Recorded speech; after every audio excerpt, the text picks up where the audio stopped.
Welcome to the Learning Pines YouTube. We hope this video helps. You begin by confirming the essentials: a valid gift card code and the account you'll use. Sign into your Epic Games account now. If you plan to redeem through a console, sign into that console too. Once done, choose the platform where you want V-Bucks or items to land, because platform choice determines where funds appear. Make sure accounts are linked if you'll switch platforms later.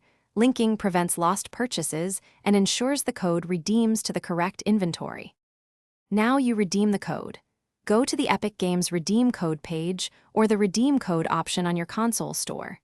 If you're using a console, pick the exact console account that's linked to your Epic account. Otherwise, funds may not appear where expected. Type the code carefully, copy-paste if possible to avoid errors, and submit.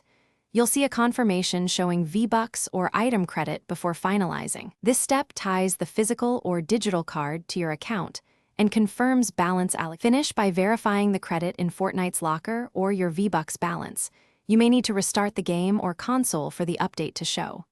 If the code fails, make sure the card matches your account region, hasn't expired, and wasn't already redeemed. If you still see errors, capture the card number and purchase receipt. Contact the retailer or Epic Games support with those details. One key tip: always double-check account links first, because most lost redemptions happen when accounts aren't connected. Thanks for watching. Consider subscribing if we helped you.